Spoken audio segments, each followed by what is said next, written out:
Hi, everybody. I'm Candid Frank Stanisci of CFL Talk. Welcome to the Spanglish World Network on Zingo TV Channel 250.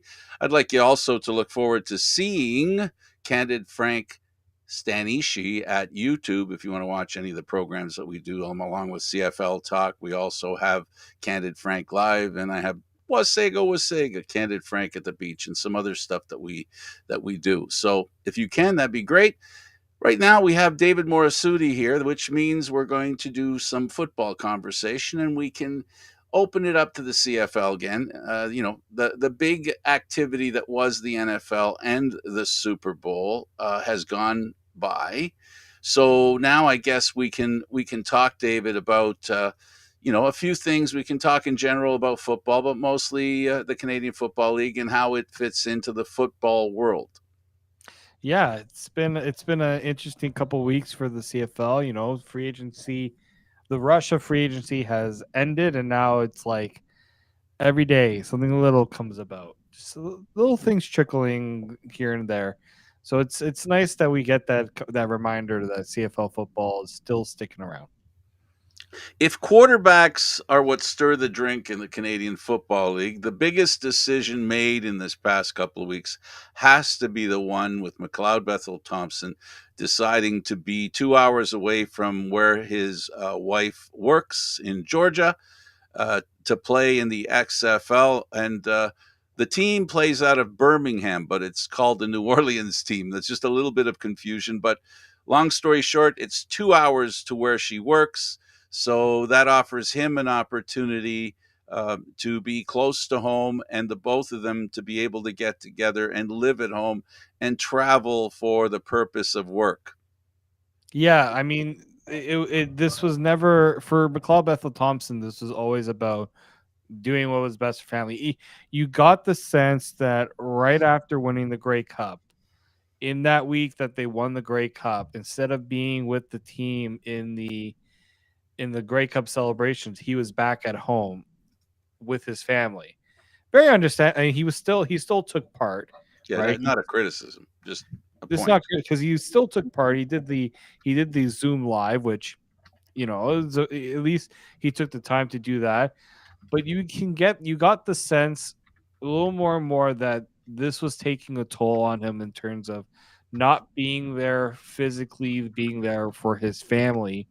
When his wife has a very important part of her career, right? Where she is in her career, and she's probably made a lot of sacrifices for him to realize his football dream, and now it was kind of he feels like it's his turn to return the favor after what she did for all those years. Absolutely. And because he leaves, the Argos are going to rely on a guy that we know from talking to the head Coach Dinwiddie, that he feels more than comfortable having, Kelly start. You know, the fans called for him all the time. That's great, but that's only because he was another option. And when they were frustrated with the number one quarterback, it's very easy to go after the next option. It happens all the time. But he did prove at one of the most important times in football, actually the most important time, really, in the dying minutes, in the last 3 minutes of a championship game, he took his team to the championship and Yeah, won. yeah. I mean, this to see a quarter like look, the backup quarterback has a very interesting job in that they get little to no notice when they get called upon to come in the most crucial moments at times for the team. Stressful. I call it more stressful than crucial moments. And yeah, you saw exactly what Chad Kelly did on the biggest stage of the biggest game of the year, and he didn't blink, right? He didn't blink at that opportunity. Great. Now it's a matter of now taking that and doing it for a whole season as as a clear cut leader of the team, right? Now the thing about Chad Kelly is he's not exactly a young buck in that he's doesn't have any experience whatsoever. The obvious issue, and Ryan did we kind of brought it up, is that they want to bring somebody in that can kind of push him, right? Because it's one thing to become the starting quarterback. It's another thing to make it known that I am the starting quarterback and I deserve the opportunity to be the starting quarterback, because it doesn't matter who they bring in, I can beat them for that job. The question I have is that right now, the carousel has sort of all the horses have been filled, except for a few backup quarterbacks, a couple that have been with the Argos already, and I don't think they're the kind of option by definition. What I heard, Dinwiddie say. I'm just wondering. There is a guy that's become available, um, who is a bit of a flyer. I'm just wondering how Will Arndt will fit into the radar of the Argos, looking at him as a quarterback. He's decided not to coach anymore. We know that he's watched the game. He understands the game. I think that's half the battle, to be honest with you. A lot of times it's not talent that is successful in the Canadian Football League. It's experience with the game that gives you an edge and gives a quarterback an edge. We've seen way too many quarterbacks with legendary backgrounds come to the Canadian Football League, guys like Vince Ferragamo, just couldn't figure it out. And I think that's the biggest challenge for a quarterback. So, in the grand scheme of things, is there anybody else that you think that the Argos could? Because they're the last team looking for a number one quarterback now. It just so happens. Yeah, even just looking for a veteran quarterback. I can't really think of anyone that has the veteran experience with any starting experience. And available. That's the availability. That wonderful ability. Exactly, right? And so, I don't know. Like, yeah, there. It's not like, I mean, it's kind of, it's interesting that Will brought up the idea of wanting to come back after now seeing that some teams could have a potential opening. Like, he's not making this known if he doesn't feel like he can get a job or an opportunity. If you're the Argos, you have nothing to lose by seeing what that interest is, right? This is somebody who has started in his career. This isn't someone who's never started. He's worked closely with the game. He has experience calling plays and being a coach. So, this could be a big benefit for the Argos, even just to consider it. Now, I know the Argos also have Ben Holmes, and they Two feel very passes. right. He of the two passes. He doesn't have a lot of experience as as a CFL starter, but he does have if you go back to his college days, he was a very decent quarterback. The thing is they do need it's invaluable to have a veteran around, right? You know, you can have all the coaches on your roster, and Ryan Dinwiddie being a former quarterback himself, he can kind of help guide them. But it's another to have that veteran, just that calming presence, especially on the sidelines or just in practice, to take you through certain things that it's one thing to be a backup and to see it from a different area. Now you're the one leading the way, and it's nice to have somebody that's kind of got your back a little bit there. Like McLeod had those two guys behind him, but he was the guy that everyone looked to. Yeah, we The knew he was the guy. It all changes. So, like, if that's the route they go, it would make the most sense out of all the other ones, because there's really not much else, because teams are now making sure they don't just have one quarterback, but they have two quarterbacks. Holmes, was the number three. I don't think, by virtue of how much work under center McLeod Bethel Thompson had, not releasing much for Kelly, and that obviously is the number three spot, even less than that. So it's pretty much a drought for actual on-field experience for Holmes. So in my mind, he still fits the profile of a number three, and I think Arndt would fit. Not he might not be the 1B, but I think he would be a strong two, and I think he would also, as we've learned, as far as Dinwiddie and the coaching staff is concerned, they do a good job of teaching the players. I mean, to be able to put a guy out on the field who hadn't seen a lot of time on the field like they did in the Grey Cup and have him do what he did, it does rely on a player's talent. It does rely on a player's strengths. And I admit Kelly's strengths were his legs, which, the legs can overcome a lot of spaces in the playbook, I guess. So, all that considered, I still would go with an Arndt because I think that he has the kind of experience that would allow him to be an asset in the quarterback room, which I think is an important thing that they're losing with McLeod Bethel Thompson leaving. Yeah, no, exactly. It seems like they can say that they were prepared for the idea of McLeod Bethel Thompson leaving, but you look at how they kind of approached free agency, and they kept that door open, and that to me kind of signals that there was still some belief there that they could have McLeod back. So and if you look at the fan base is a little concerned about that because having that veteran guy who's been there and has experience, it's different than going with someone who's unproven at that level and just hasn't had those reps.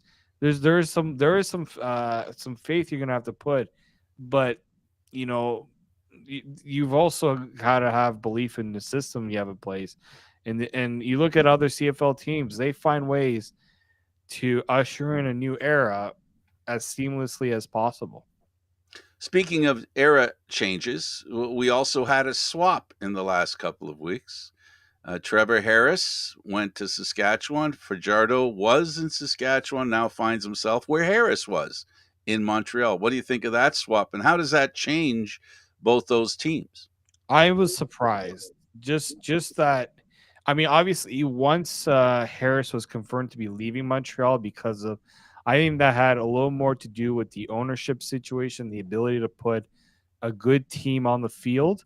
Like you look at Trevor Harris here. He's not. He doesn't want to be a part of a project. He wants to be a part of a team that is serious about winning and contending. Saskatchewan definitely wants to win and contend. They've had a little bit of a hard time with that. But what's also surprised me was I thought the hiring of Jason Moss was part of the package to keep Trevor Harris there because the two have a relationship.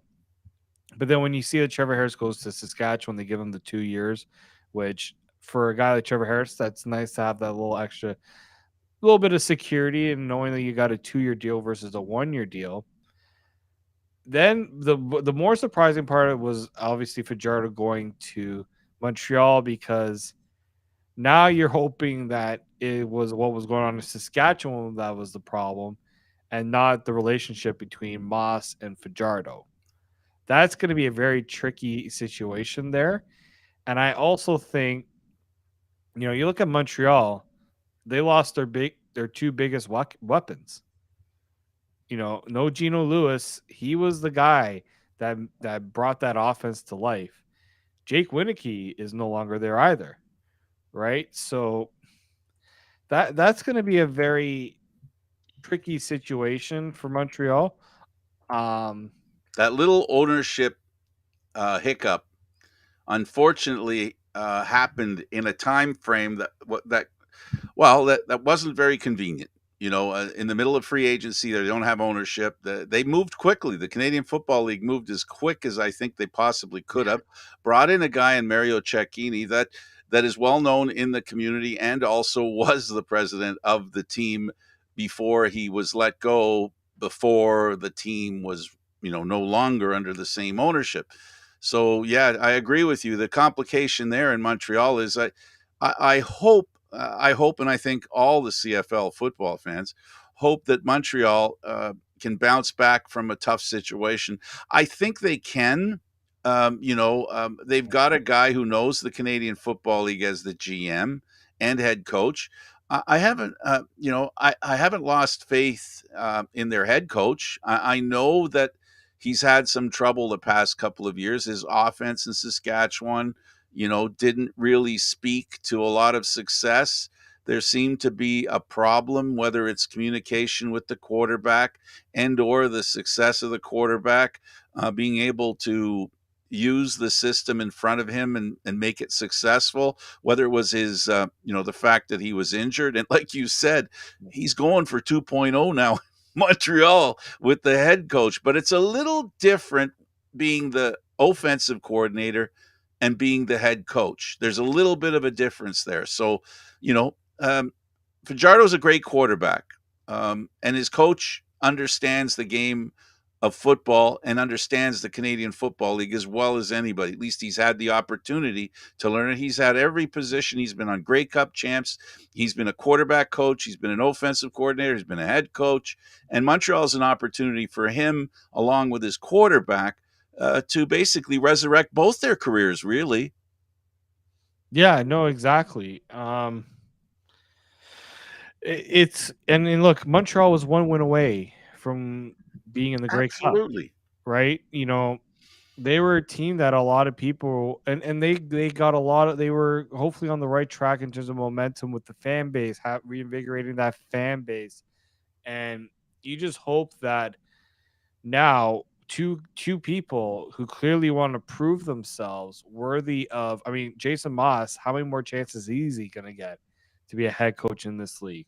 Cody Fajardo, there will be always be opportunities if you're a good quarterback, but teams eventually, I mean, Fajardo's not young either. We think about Trevor Harris and how old he is.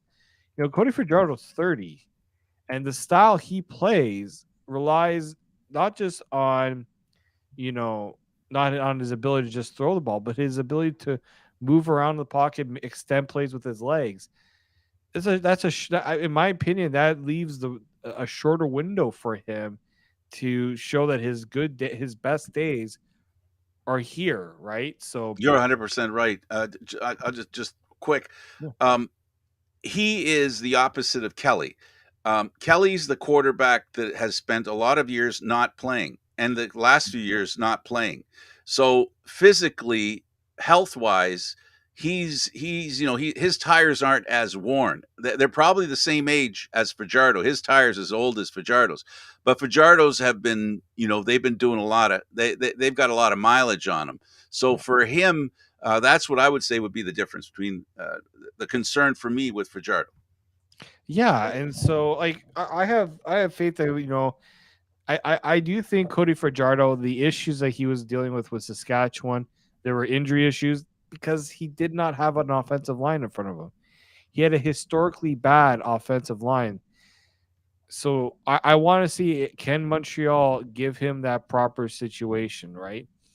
I do like the fact that, you know, they tried to keep business as usual in Montreal in terms of letting Machocha do the work he needed to do, not having the ownership kind of hinder his ability to do that. I think that was definitely important. I just want to see now, can they ensure that Cody Fajardo is going to get that supporting cast that he didn't have when he was in Saskatchewan? I think if you get him you put him in the right situation, I still think he has something to prove. He still has something to offer in this league. It's just, I don't know if Montreal, given what they've been through the last month, if they're setting themselves up in the right situation, considering the two teams. I'm gonna actually, maybe I'll put Ottawa in there. The three teams in the East aren't going to make it easy on them. you know well, Cody Fajardo has two things that, well, we know what he's going to do. We know he's going to run. The question is he going to run for first down or his life? And if he's running for his life as opposed to for first down or running to extend the play, he's going to have difficulty because he is human, and injuries do bog quarterbacks down. In fact, the reason why Bo Levi Mitchell's in Hamilton is because of the injuries he received in Calgary and had problems with his shoulder, and we lose track of the fact that this is a good quarterback, and Fajardo and I believe Mitchell have the same kind of challenge, right? They both have to figure out how to be healthy and how to play with whatever health they have and not have it impact on their success and their ability, their execution. And this is the challenge that, we saw Harris go through it for a very short time, and he went past it. He blew right by it. And he's proven in the past couple of years, he went to Montreal. It wasn't like you know, there was a fight for his services at that time, right? He went Mhm. to Montreal, and he did a great job of reinventing himself in people's eyes, not in his own eyes, because every athlete knows they can do it. But it's convincing everybody else that's the problem. And it's not always because they deserve to not be believed in. But still, it's a challenge. It's a challenge presented to many of the athletes out there. It is, and to be in the position that these guys play in, you got to be able to show that you can not only do it physically but mentally. There's no doubt about about your confidence, right? So we say, "Oh, he's very cocky." Yeah, to be a quarterback, you need to be able to show that you're not just going to sit down and take. You got to be able to put yourself out there a little bit. Well, You have cockiness to me, the line that you can't cross when it comes to cockiness is delivering. mm, You have to deliver. You can't just be cocky and not accomplish anything. If cockiness is the fuel that helps you to be successful, then you can't complain about that cockiness. In fact, every athlete has to have a bit of that. every athlete, It's because belief in themselves. it's not Important. just it's not just talent. Being around these football players, being able to talk to them, it's not just ability that sets these guys apart from normal people that can play football. It's that mental ability to say, I'm on another level than people who think that I'm not a good player. I'm on another level, and I do it not just by my play on the field, but how I act, how I carry myself as a professional. Trevor Harris is very much like that. You know, he at times has his words gotten him in trouble. Sure, it has, but for good reason, because if you're not confident in your abilities, teams aren't going to look as fondly as on your ability to lead a football team. They got to be able to say, this guy has so much confidence. We have confidence that he can do it. Leadership requires good followers, Yes. And being right? able to sell yourself. Absolutely. Like, it's teamwork. Just because you're the leader doesn't mean it. The old saying is, you can lead a horse to water, but you can't make them drink. So the same thing as being a leader, right? You can't make players play better, or play well because you're doing it. They have to work with you. Your job is to make them better, and being better is something that quarterbacks can do, but they can't do it without a certain level of cooperation and/or ability from receivers, running backs, and the game plan.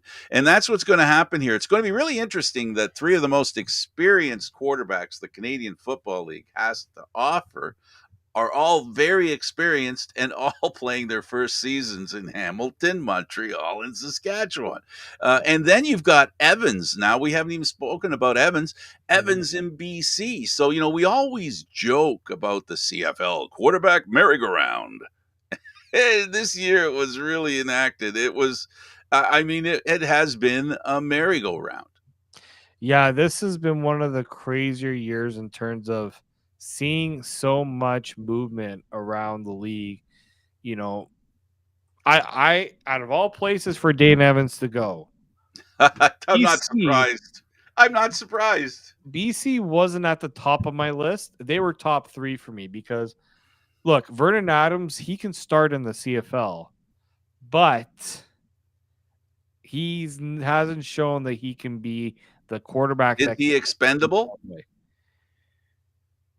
Look, I think you're gonna look. They're gonna say right now that that Vernon Adams is the starter, but that's a team right there that has to win. That's a team that has to continue to win because of all the momentum that they and look, they're trying to replace Nathan Rourke, right? Both these guys have to be able to carry the mantle that that guy left behind, A pretty heavy mantle. right? And so, look, I think the best thing to do right now, yeah, if you want Vernon Adams to say, it's your job to lose, I have no problem with that. But you're looking at Dane Evans right now, who wanted to leave Hamilton because, let's face it, they didn't have faith in him to be a starting quarterback to get them to the Grey Well, Cup. the writing was on the wall, and it was also on the new contract. Yes, right. And so I'm curious to know how that's going to work out with the money as well, because that's a lot of money for two quarterbacks. Evans is made. I think. Well, truthfully, Vernon Adams went to BC last year, and I held out a lot of respect for him leaving Montreal and thinking, this guy, this guy's. I've always liked him. He's been a big play quarterback, but he didn't seem to find it in BC. Then you've got Evans, who didn't have a game at all. I talked about his confidence was an issue. I could tell his confidence was an issue from the second game. Remember, I kept saying it, and then at the end of the year, that's what he said was wrong. Um, but here's what I'm going to say: Evans, as far as I'm concerned, if I was management in BC, I'd say he has the leg up, because the last 5 or so games of the season that Hamilton played and made the charge to the playoffs that their fans didn't believe they could make. Yeah. I had to convince their fans that they had a chance, and he did. He led them there. So, as much as he had an opening to the season that was terrible, and he'll tell you it's terrible. He told us by saying he had no confidence. Mm-hmm. But let's be clear: the end of the year, he showed that he returned to his former self, and probably the guy that they in Hamilton hoped they had. Um, but they weren't willing to take a chance anymore, and they were going for the guy that's won a Grey Cup before and feel that he's healthy now. And they made that judgment based on what? A game? So as far as I'm concerned, I believe Adams is expendable if money becomes an issue. Now, if they can fit him in the cap and they're not worried about the money that they're paying both quarterbacks, then they're doing what they've done consistently since last year. What I didn't realize was I didn't realize how good their quarterback was. And what I realized also is they didn't waste any time getting an experienced quarterback when he went down. They went and plucked Evans right away. So this is a team that's coached and GM by the same guy. This is a guy that has been a coach in the Canadian Football League for a very long time. I think he's aware of how important quarterbacking is in the Canadian Football League. Yeah, and look, he also realized, yeah, when you looked at when Nathan Rourke went down, he went and got Vernon Adams. I thought it was a shrewd move because, Very. He could have easily said, you know what, we lost our guy. Let's just wait until next year. No, they didn't do that. And I have a lot of That's pressure from ownership. To me, that has a lot to do with ownership that is trying to sell the game in BC. They did a great job from the beginning of the year. Needed to keep it going. In your words, 100%, I agree with you. Yeah, I mean, look, I understand that sometimes you have to leave the business one side and the football on the other side, but in this case, the CFL is totally different. These teams rely so much on having the fans there. You need to sell them on something. And if they said to the fans, you know what, we appreciate what you've done, but we just don't know if we want to make that investment just because it doesn't that sends the wrong message in my opinion. If I'm a BC fan right now, I'm happy with the fact that your team is leaving no stone unturned, especially in the toughest division in the CFL, right? The West Absolutely. is always going to be so tough. You need to make sure that you have yourself in the best position possible because you know that the other teams are not slacking off. Even Edmonton has made moves, right? Like these. Just with BC, I'd like to throw in this little nugget. Not just the fans, but the season ticket holders. Go ahead. Oh yeah, I mean, look, see, I'm not a season ticket holder. I couldn't even begin to. I have been, and I understand what it's like to be a season holder and a season ticket holder, and know you're going to games and hope that the team does not embarrass you. Because really, that's what happens when you want to go and enjoy the games. It's a reality. No, that's true, and I see how season ticket holders, react, and how they discuss certain things that happen, with the team, and they make their opinions known because they're making an investment in the team. They feel like that they are a part of, in a way, a part of the ownership group because without the Well, they revenue are season tickets, the ownership group 100%. can't do what they want to do, right? And so I totally get that. See if that's And what BC made strides, David. They had great attendance, and remember, with the way the season ended before that, they were in trouble. They were in trouble. They were drawing flies. they were, right? And it's not an easy. It's definitely a very tough situation in BC because in a way they remind me a little bit like Montreal. When the team is good and when the ownership is putting their best foot forward, the fans show up. But when things kind of slack off a little bit and the team is kind of spinning, the fans it's a tough sell to ask the fans to come out and support if the product is not worth supporting. So I do give fans in BC a lot of credit in that regard because they're showing up. They're making that they're making the owner realize it's worth keeping that investment on this team. Absolutely, absolutely. I think we've done all the quarterbacks, and Enoch Mwamba is coming back with the Argos. The Argos are, along with Enoch, the ticket part of the company is trying to generate interest. They are taking the Grey Cup to over 100 places. They're showing it off, and fans are getting a chance to be up and close and personal with the Grey Cup. What do you think of this aggressive in the community availability, if you will, of the Grey Cup and the Toronto Argonauts carrying it? This is the benefit of winning the Grey Cup. This is the best marketing tool that you can give to your not only your current season ticket holders, but those who want to try. Because I hate to say it, but if you live in Toronto, you haven't seen too many championship teams. Yep, TFC won a few years ago. The Raptors won a few years ago. But other than that, there hasn't really been much. And it's so much easier to market a winner. That's the biggest marketing tool a team can have. That's what Winnipeg has had the last few years. Toronto now can have it this year.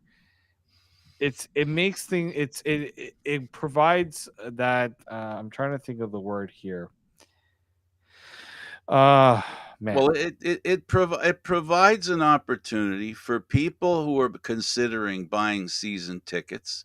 They know that they're going to have a team that they can cheer for because that's what fans want to do. They want to cheer for the team that's in their park, in their barn, wherever it is, wherever the field of play is.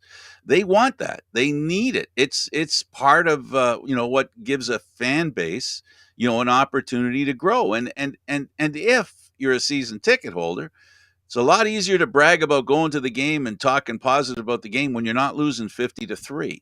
And when you're playing exciting games. I mean, we're not talking here that they have to go 18-0. This isn't what we're talking about. But what we are talking about is they're a champion.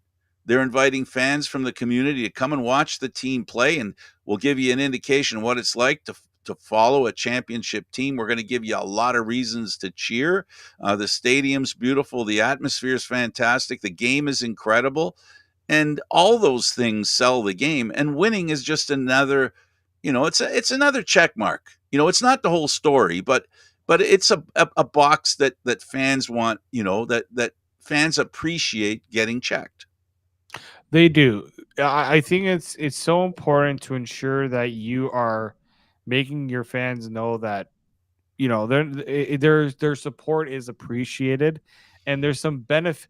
Like you need one thing that I know a lot of season ticket holders have told me is that they feel like their support is appreciated by having some sort of recognition from the club. I mean, this you couldn't Uh-huh. ask for any better Validation. validation. Exactly, validation. Now, unfortunately, the Argos have to put a little bit of priority to now bring in a newer group of fans. And reaching the younger ones that, you know, haven't been told many great things about the CFL. Let's be honest here, right? You Well, know, yeah. you got to change the narrative and somehow. It's tough to talk bad about those who are, running, going around with the championship. Like if you're gonna tell Enoch Mwamba that the CFL doesn't really matter, you can say it matters to me because guess what? I get to bring up with me every single week. I get to bring my championship. I get to get paid to play football, and he can talk to those younger the younger ones, and I've seen it talking about how he can use football to push other projects that interest him. I think that's in today's world, a lot of people want to find how can I take what I'm doing now and really expand on it and take full advantage of what they're doing. And the fact is, David, what you want to do, to your point, 100% right. What you want to do is capture the interest of people who aren't interested. Being a winner is attractive for the media. The media loves to talk about a winner because that's easy. It's easy to talk about a winner. Sorry, and obviously, the most important thing is it opens the door in the media for the Argos to.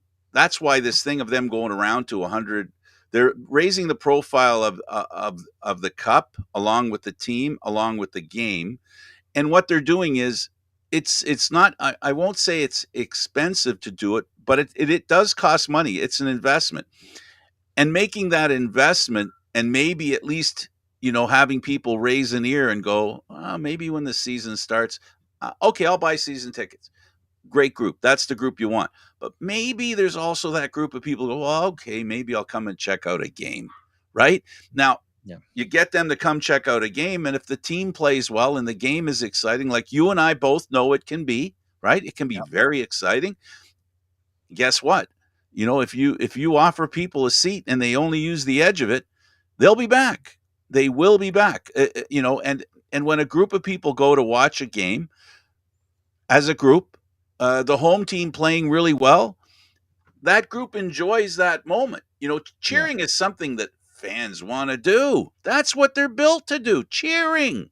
And cheering sounds great in a stadium. How many times we've been to a game and when the game is up for grabs and then the Argos, in this case, the Argos, and every home team in the Canadian Football League, and we're just talking about the Argos right now, and the Argos do something really good. You hear that excitement? It's intoxicating. Yeah. It's worth going back for, and that's what you're trying to do. You're trying to offer a decent drug to everybody. One that's a safe drug, which is getting excited about being there.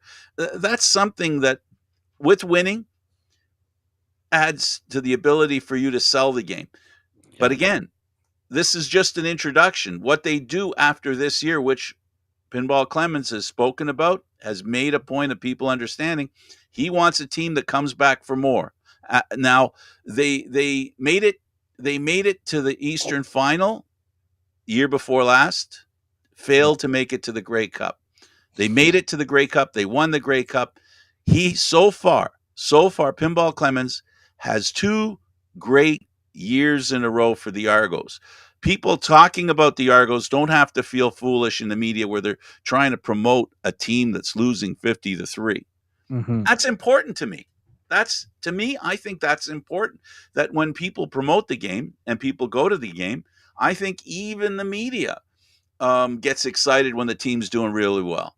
When we talk about a championship, everybody in the media loves to cover a champion. I don't care what anybody says. I see it. I see it all the time. The excitement around the Argos grows when they start to make noise to go to the Grey Cup. We see what happens when they didn't 3 years ago. Not even MLSC had their name up on the arena. So winning improves a team's perception. Perception is reality in some cases. Oh, perception is huge, right? Now, I understand that people are going to continuously have a certain perception of the CFL because of the size and how many teams and all those things. People say, "Oh, it's easy to win because there's only 9 teams." Granted, yes, that is true, but having sustained success in the CFL, considering all the movement that happens year after year and how hard it is to keep players around, that is something that I think the Argos realized has been a downfall of them the last God knows how many years in a lot of teams. The constant turnover, not being able to have that core. It's not just to having the sustained success on the field, but off the field. You know, you go and you have all these players. Then next year, you have the casual fan who comes and they're going to be like, I don't recognize half of the players that are on the team, right? Like, there is something to be said to, they want to get a jersey. I want to get a jersey of a guy that's going to stick around, right? Because then, who's going to want, let's Well, say, that's a cross they have to bear. That yeah, unfortunately, the Canadian Football League is a transient game. It's become transient. I mean, when you have a player like Edwards that was in Toronto under the situation that he was in Toronto, what happened a couple of years ago, and now he's in Hamilton, that goes to tell you that it's really easy to move from team to team. There's no difficulty moving from team to team. We talked about the quarterbacks. David, it's unavoidable. But yeah, it's a point they have to overcome. Which why players with personality. When you talk about a guy like Kelly, people all know that he has a name. He has name recognition, right? He has it on his side.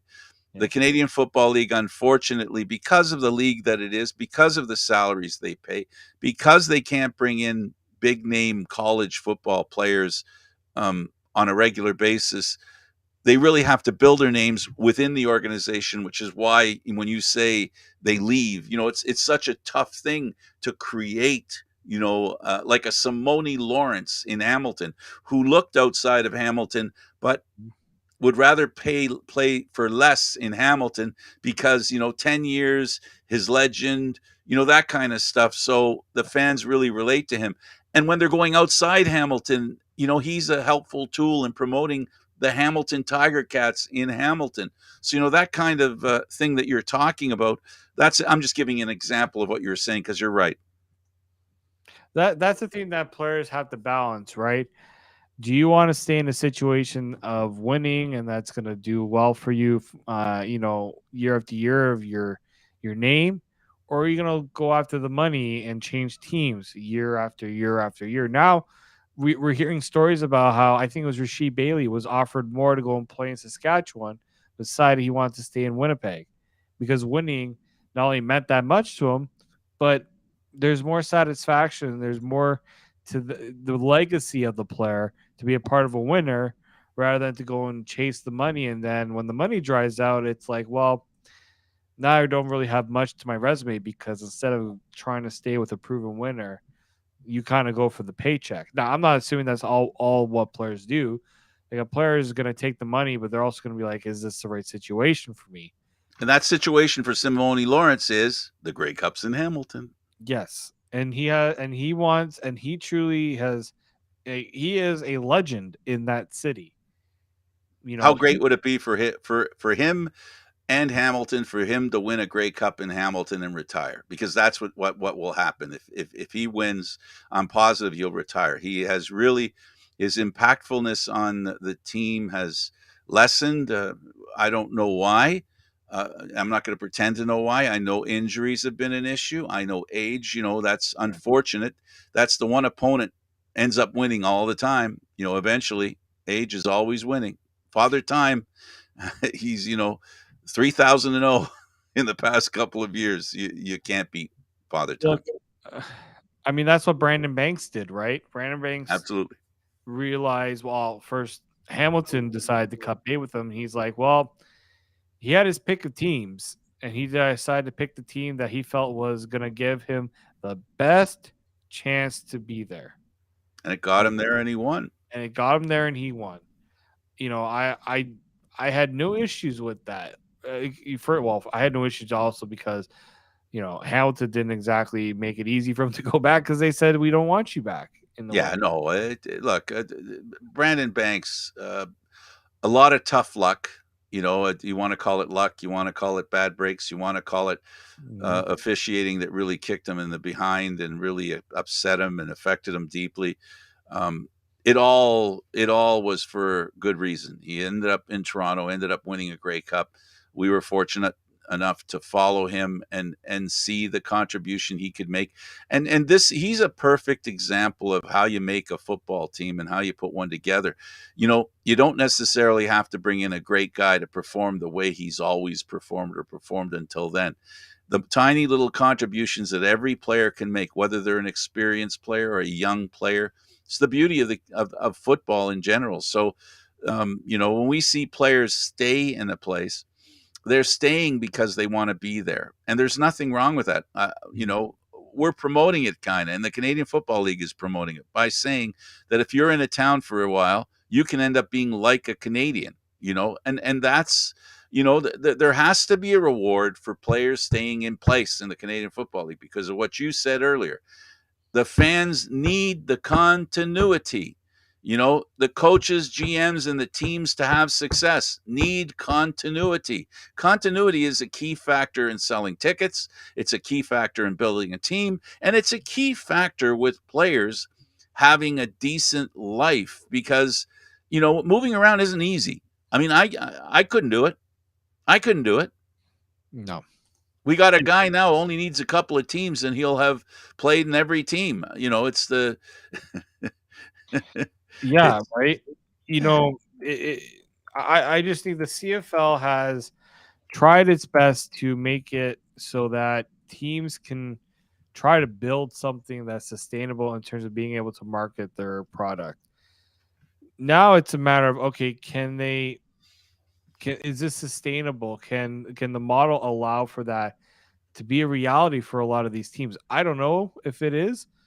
But I do think that when you look at the players that have stayed, like Enoch Mwamba, I truly believe if he wasn't returning to playing football, because I do think he was close to retirement and thinking about retirement, the only place he was ever going to go to was Toronto. It yeah, made too much sense, right? And the same with Simone Lawrence. If Simone Lawrence is ever going to, he's never going to leave Hamilton, in my opinion. The only reason I would say maybe is if he feels like, okay, I don't have many chances left to go and win. I got to think of myself a little bit here, and I want to leave myself the best opportunity to win. But I have a lot of respect for the fact that Simone Lawrence thinks I'm going to try. The team is trying to give us a winner. I'm going to do my best to stick around and give the team that winner it deserves. staying on a team. You talked about legacy. I talk about opportunity. Staying with a team offers them an opportunity to set themselves up in the future, whether it's using their college education that thank you to being able to play football they have and being able to set themselves up in a business proposition post career football career. So Yeah. there's lots of reasons why they want it. They want or they can benefit from staying in the same town. As far as I'm concerned, David, No, I'll give you the last word. yeah, no, I think there's two. I think if you look at with I'm gonna even Winnipeg is the best at that. Sure, players have been off like when Willie Jefferson was a free agent and he had his pick of teams. Teams are throwing everything at him. What did he decide to do? He decided to stay where he was comfortable, where his family was comfortable, where he knew he was going to be a part of a winner. And you know what? He's probably getting paid a decent amount too. But players, there's something to be said about having that familiarity of surroundings, of knowing who you're going to be working with. The situation is right for you, and I think that's the message in what we saw with the and look, there are going to be players. We saw a lot of movement, no different than any other year, but I think more so now you are seeing more players see the value of sticking around and maybe taking a little bit less to stay and try to continue in the same situation. Absolutely, David. Thank you for doing this. Thank you very much, Frank. All right, he's David Morassutti. I'm Candid Frank Stanisci. Thank you for watching CFL Talk, airing live Mondays at 9 p.m. Eastern Standard Time. This show can also be heard on the Spanglish World Radio Network. For CFL Talk news, entertainment, and other sports programming we offer, please check out SpanglishWorld.ca. Also, you can watch Candid Frank Stanisci on YouTube.